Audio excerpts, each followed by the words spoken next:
Merhabalar. Bugün sizlerle beraber çok pratik ve bir o kadar da lezzetli harika bir kahvaltılık hazırlayacağız. Tarifimiz için şöyle 12 adet tost ekmeği kullanacağız. Arkadaşlar tercihinize göre ekmek miktarını fazlalaştırıp eksiltebilirsiniz.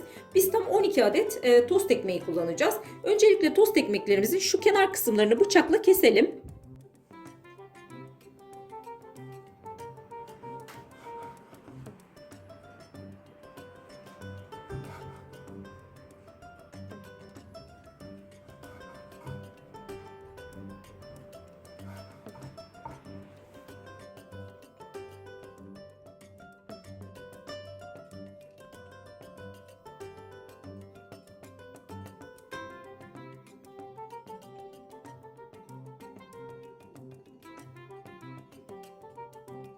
Evet, şimdi de kenarlarını kestiğimiz ekmeklerimizi hamur açar gibi merdane ile biraz inceltelim.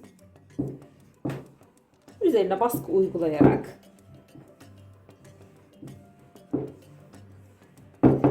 Evet, oldu. Şöyle yakından da göstereyim. Bayağı inceldi gördüğünüz gibi. Bu şekilde devam edelim.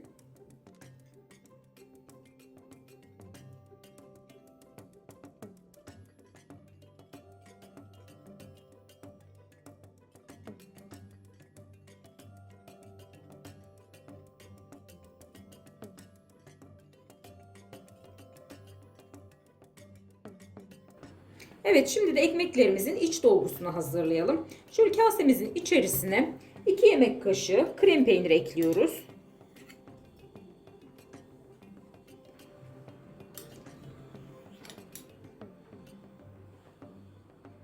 Ardından şöyle 2 yemek kaşığı da dolu dolu labne peynir ekliyoruz.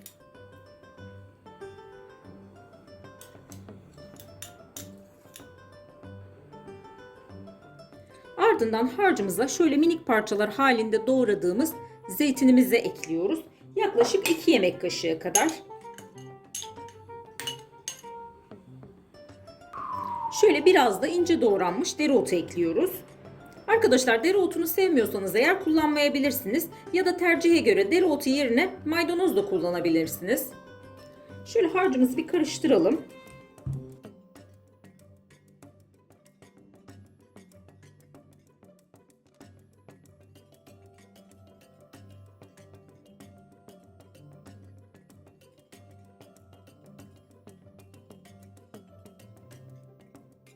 Evet, çok güzel oldu. Arkadaşlar isterseniz bunu bu şekilde yapıp direkt kahvaltıda da tüketebilirsiniz. Tadı nefis oluyor. Evet, hemen şöyle bir adet incelttiğimiz tost ekmeğimizi alıyoruz. İçerisine peynirli harcımızdan ilave ediyoruz. Ve her yerine ulaşmasını sağlıyoruz.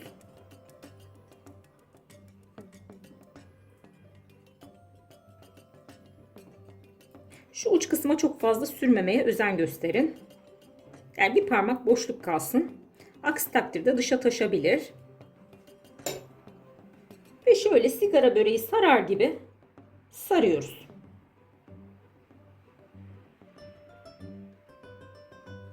Şöyle de göstereyim. Çok güzel oldu. Bu şekilde devam edeceğiz. Hemen bir tane daha yapalım.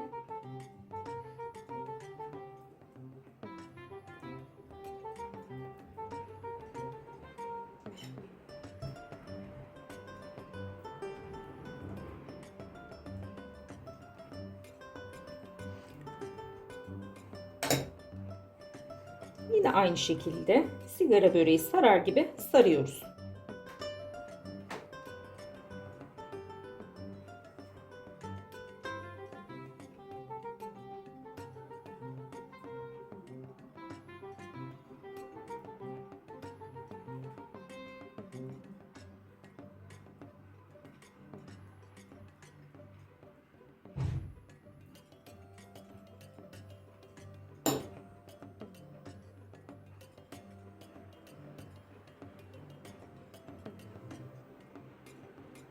Hazırlamış olduğumuz ekmeklerimizi kızartmak için yumurtalı bir sos hazırlayacağız. 2 adet yumurtamızı tabağımızın içerisine kırdık.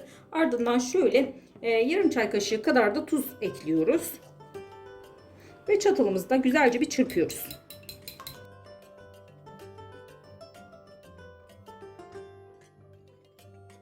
Ardından biraz da süt ekliyoruz.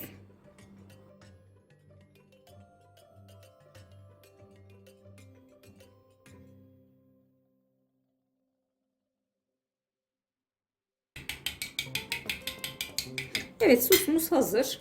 Evet, artık ekmeklerimizi kızartma işlemine geçebiliriz. Ekmeklerimizi tek seferde kızartmak için büyükçe bir tava kullanacağız. Hemen tavamızın içerisine dolu dolu bir yemek kaşığı tereyağımızı ilave ediyoruz.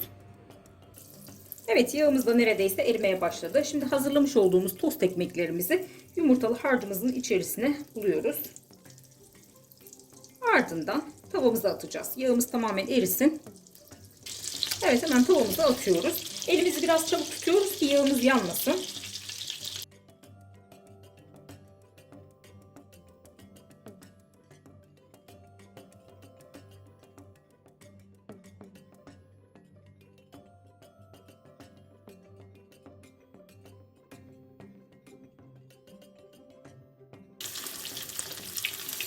Şu ek yaptığımız kısımları alta getirmeye özen gösterelim arkadaşlar. Ekmeklerimizin daha düzgün bir şekilde olması için.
Evet, ekmeklerimiz servise hazır. Şöyle hemen yakından kıvamına ve dokusuna bakalım.